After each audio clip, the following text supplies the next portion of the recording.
guidare con cautela per 5 km. Beh dai, ce la posso fare per 5 km a non piegare il ginocchio, ragazzi. Mamma mia, cioè svolti l'angolo ed è più bello di quello di prima, e già quello di prima è il paesaggio più bello. Ma venite qua, ragazzi, che il Passo Gavia top assoluto, top assoluto. Allora, ho appena superato l'incasinatissimo Bormio a 1200 metri, adesso vado verso l'Umbrail in Svizzera, perché lo Stelvio non voglio farlo da questo versante ma dall'altro, visto che sembra che è più divertente, cioè quello dove c'è fondamentalmente tutti i tornanti, c'è la foto famosa insomma, e quindi mi faccio questo Umbrail Pass in Svizzera. Vediamo un po'.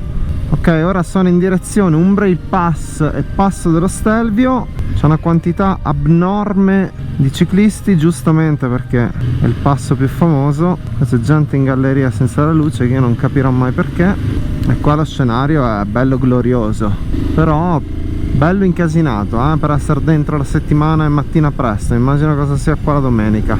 Al di là dei ciclisti bisogna stare attenti, di pieno di coglioni in moto che credono anche di essere a Monza, fanno sorpassi assurdi. Cazzo, sei uno dei posti più belli del mondo, goditelo, no? Ecco, qua già i paesaggi sono quelli dei pascoli d'alta quota, solo che ci sono tanti di quei pali dell'elettricità che immagino che su ci sia il bordello. Beh, molto meno trafficato questo pezzo, non so come mai, forse i ciclisti ancora non sono arrivati tutti, però molto bello. Ok, qua sono proprio alla confine e adesso ci dovrebbe essere la dogana con la Svizzera, vediamo un po'. Da quello che so in Svizzera totalmente imperativo per quanto riguarda il controllo dei limiti. Qua c'è il confine, voglio fare anch'io la foto. Ok, quindi questo è il confine tra l'Italia e la Svizzera e questo qua dietro è l'Umbrail Pass. Adesso mi sembra sia 2002, sembra un po' poco perché a occhio qua lo Stelvio saranno siano 300 metri, quindi no, ecco, 2005. Ecco, qua entriamo in Svizzera. Adesso vediamo se chiedono qualcosa, mi fanno passare tranquillo. Ecco qua il passaggio del confine.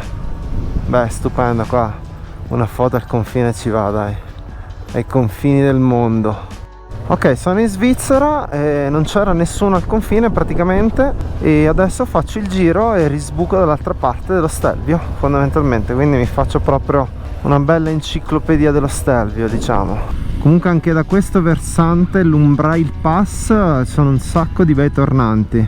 Anche qui niente di difficile, la rottura di palle è data dalla gente che fondamentalmente non sa come fare le curve, gente che ti taglia i tornanti, che si sbilancia con le moto, che ti invade l'altra corsia. Ecco, sono in questo meno paesino della Svizzera, paese così vicino che non ho mai visitato bene, perché fondamentalmente non mi ha mai attirato, essendo così comunque simile al Trentino Alto Adige, magari sbagliando, Poi ovviamente essendo notoriamente salatissimo di prezzi non è che attira proprio tantissimo. Ok, sono sceso giù fino in Val Venosta, la piana di Merano, qua siamo a Prato dello Stelvio, adesso inizia di nuovo la risalita, la più famosa dalla parte, che parte è? Boh, nord, sud, est, ovest, del Passo dello Stelvio, quello fondamentalmente dalla zona di Merano. Si comincia 48 tornanti, mi sembrava fossero 50.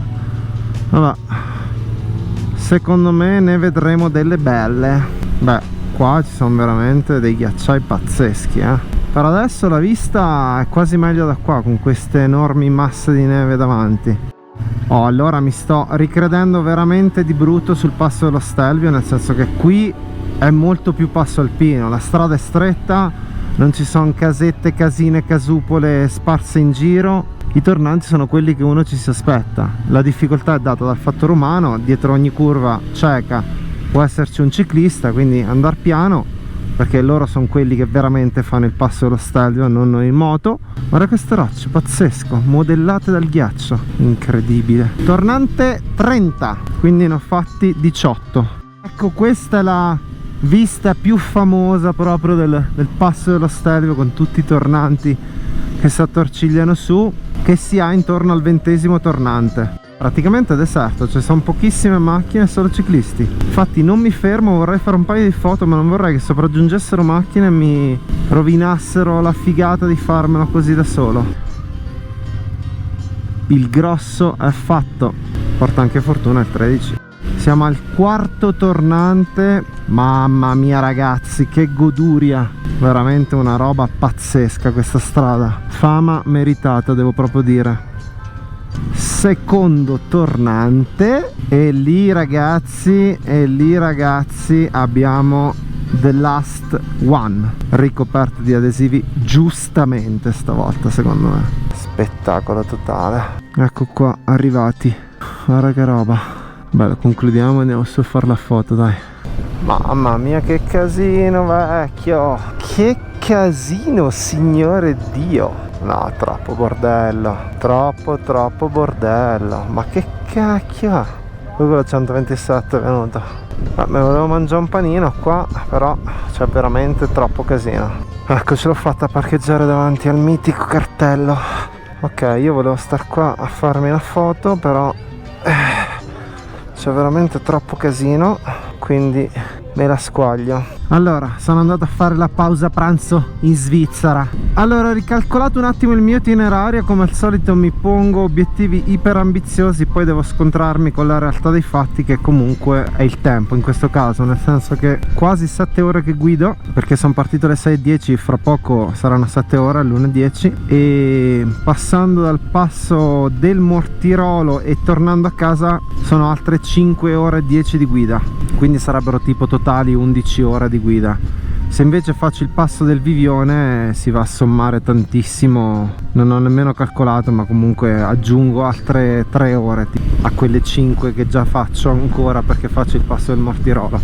Quindi dico che per oggi basta così, nel senso che mi faccio il Mortirolo perché ormai sono qua. Cittadina di Grosio, 656 metri, quindi ho perso qualcosa come 2200 metri. Ho fatto non so quante gallerie in discesa praticamente. Allora, Grosio, passo del Mortirolo, 14 km, 1134 metri di dislivello, pendenza media 8,10, partenza 718, arrivi a 1852, massimo pendenza 14%.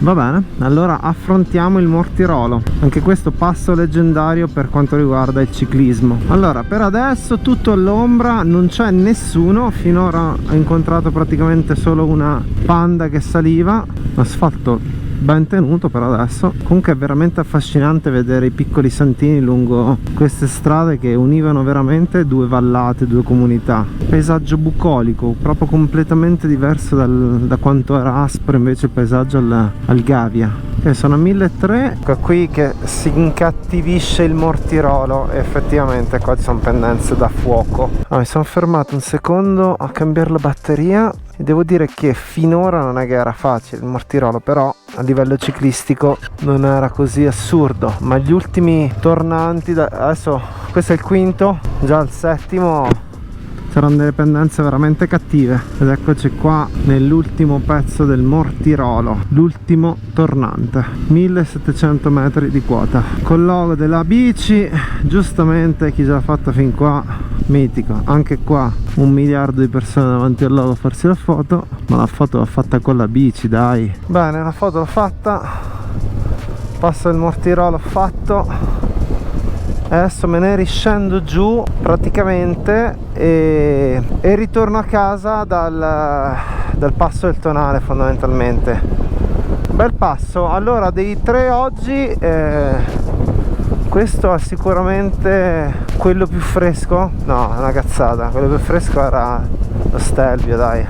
Allora, ho cambiato itinerario un'altra volta, vado al passo Croce Domini, così sbuco sul lago d'Idro, e siccome non ho mai fatto qua da Edolo al Croce Domini, cioè dal Croce Domini al lago d'Idro l'ho già fatto e trovate il video, vi lascio magari il collegamento qua sopra, però non ho mai fatto dalla Val Camonica al Croce Domini, quindi faccio quella e poi ritorno sul Gaver, che l'altra volta c'era tempaccio, me lo guardo col bel tempo. Ok, adesso sono nel pieno della Valle Camonica e ora mi faccio una pausa perché fra poco, fra mezz'ora, anzi adesso sono 7 ore e mezza di moto, fra poco sarà 8 ore che sono in moto, con praticamente forse 10 minuti per il pranzo nemmeno, e poi next destination passo Croce Domini, e stavolta da tutto asfalto. L'altra volta me lo sono fatto sterratino, no adesso facciamo una variante asfaltata, un po' più relax spero. Qua siamo al paesino di Breno e adesso mi sto arrampicando lentamente fuori dalla Val Camonica, che è calda come l'inferno. Andiamo a prendere un po' di frescura. Effettivamente vestiti così da motociclista d'estate, se non vai sulle Alpi crepi. Qua c'è una cascata fantastica, stupenda. Allora, come viene giù in quella piscina? Allora, qua il Croce Domini. Io non capisco quanti Croce Domini ci sono. Boh, credevo averlo fatto l'altra volta, il passo di Croce Domini. Forse era il rifugio Croce Domini allora. Ah, ecco qua. Questo qua su è il passo di Croce Domini. Io venivo da quella sterrata là l'altra volta. Adesso se non mi sbaglio, e non mi sbaglio, qua tra due curve c'è il passo vero e proprio e il rifugio. Beh, comunque ragazzi, molto ma molto più avventuroso arrivare al Croce Domini con la sterrata. Molto più bello arrivare al Croce Domini da sopra e vedere la base Topo Scrattar.